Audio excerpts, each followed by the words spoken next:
Wow. Yeah, That so surprises me. I know. You would think at the lowest level everybody would try to come together, but it's the Not exact true. opposite. It's not true. It's just in the last few years, it's been like that the last couple of years. That it's gotten bad. Yeah. Okay. Yeah. And you think that's because drugs have changed a lot of the behavioral patterns of people? Absolutely. They're just desperate for money and take and whatever. Just that's how they get by, is to take from other people. You said you don't smoke weed. Mm-hmm. Drinking, weed, anything. No.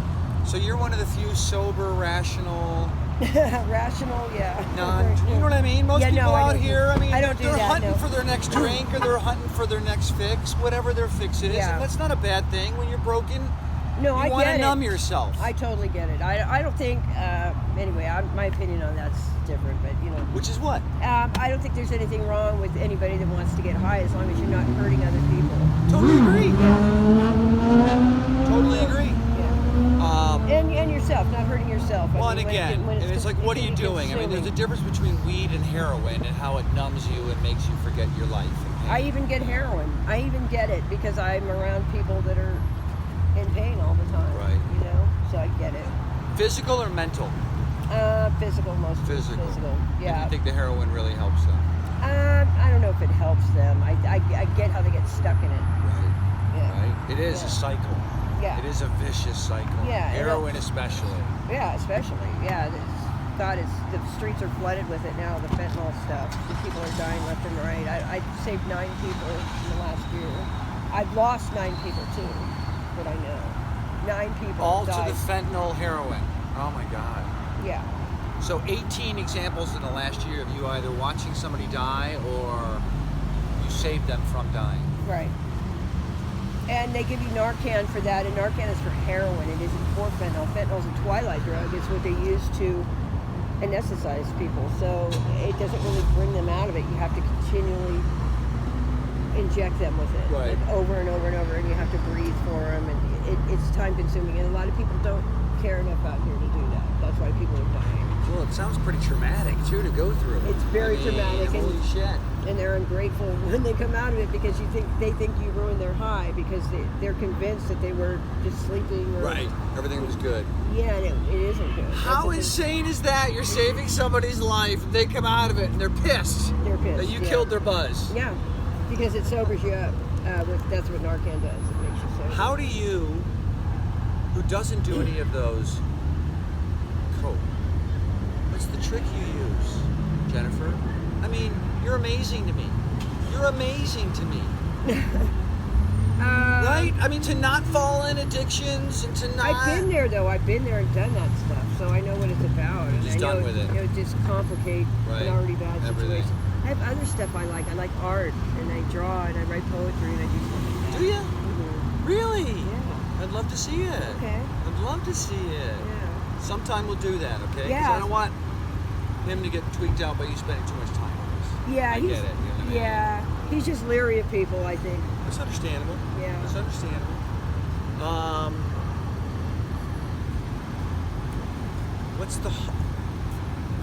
What hurts you the most inside?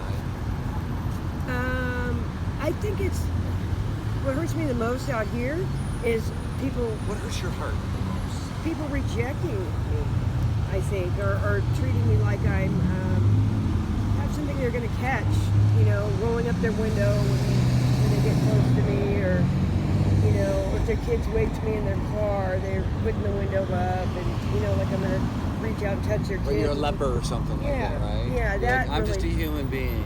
So the hardest thing is that people just don't look at you as a normal human being. Like I have something they're going to catch. And you know what? They can catch it. That's the thing. They can catch it. Homelessness. Homelessness, yeah.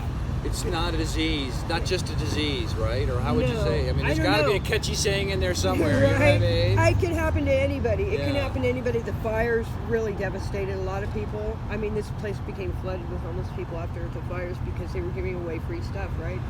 So people were coming from out of the county, and it was just flooded with people. They were giving away tents and sleeping bags and clothes and feeding people, and so now they're all stuck here. Right. You know, so there's even more homeless Even people. when they tried to help, it ended up exacerbating the problem because there's no end game besides giving them a tent. No, there isn't. Right. No, and they were literally we were staying indoors at that point, and the house we were in burned down, and we ended up staying at the fairgrounds, and they started separating the haves and the have-nots in there. I couldn't believe it. Yeah, they did. They separated the people that owned homes from the people that looked like they probably weren't going to have a place to go, and they were paying people $200 to leave. So they paid us $200 to leave. You were like, $200 is $200. $200 is $200, but you can't live on it.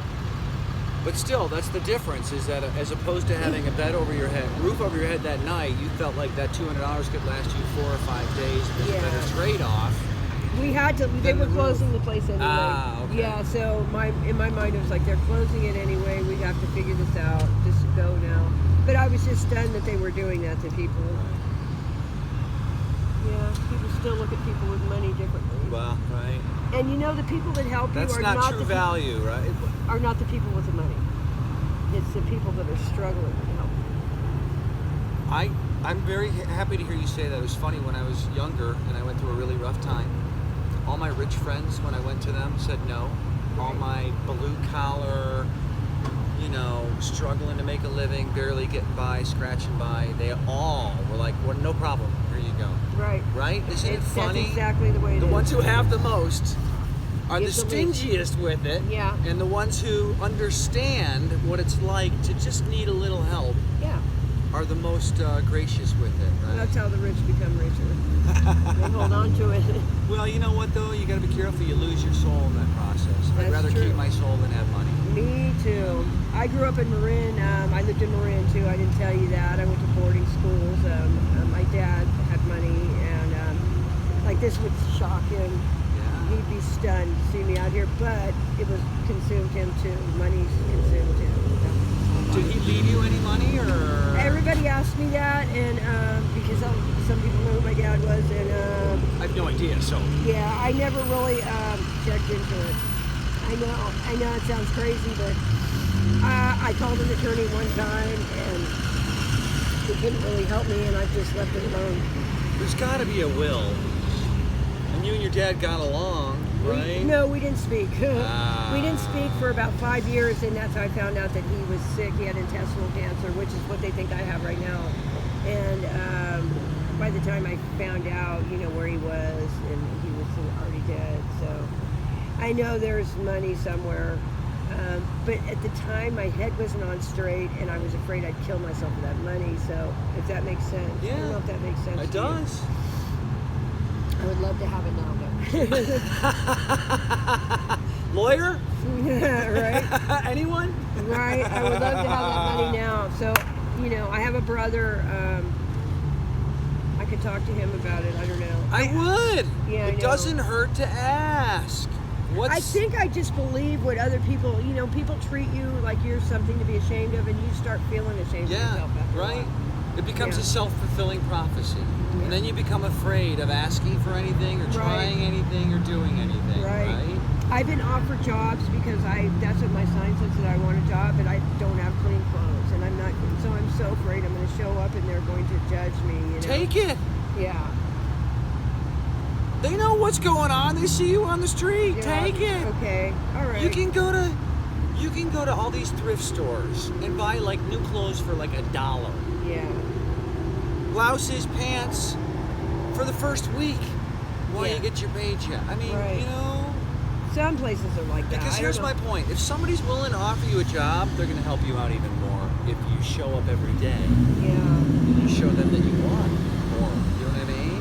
If they see you on the corner and they're like, hey, you really want to work? I'll give you work. I've only had 2 people offer me jobs that were doable jobs. The other ones were just ludicrous, just crazy people, But the one guy, I don't think he realized how much he changed my life just by offering me that. Yeah. How many times do you get offered for tricks? Oh God, daily. Daily. And they think they're helping me in some way. Yeah, I can help you out if you just do this for me, And It's they a don't realize sick, twisted mentality there, huh? you're just preying on somebody that's got a problem, Right. Yeah. Which is, now, see, here's the difference. They're the ones who should be ashamed, Absolutely. not you. Absolutely. You know You're what I right. mean? You're There's right. the difference. Every single day somebody says something to me, at least once a day, at least. Well, again, we're gonna let you go. Okay. I just think you're a beautiful person. Thank you. I really do. Thank you. I think you're just warm and nice and caring and sensible. And you're just a lovely person. Thank you. Yeah. Thank you. I'm grateful you guys are doing this. Thank you for spending time with us. Yeah. We mean Thank it a you. lot. It was really good to talk to you. It was. Nice talking to you. Yeah, let me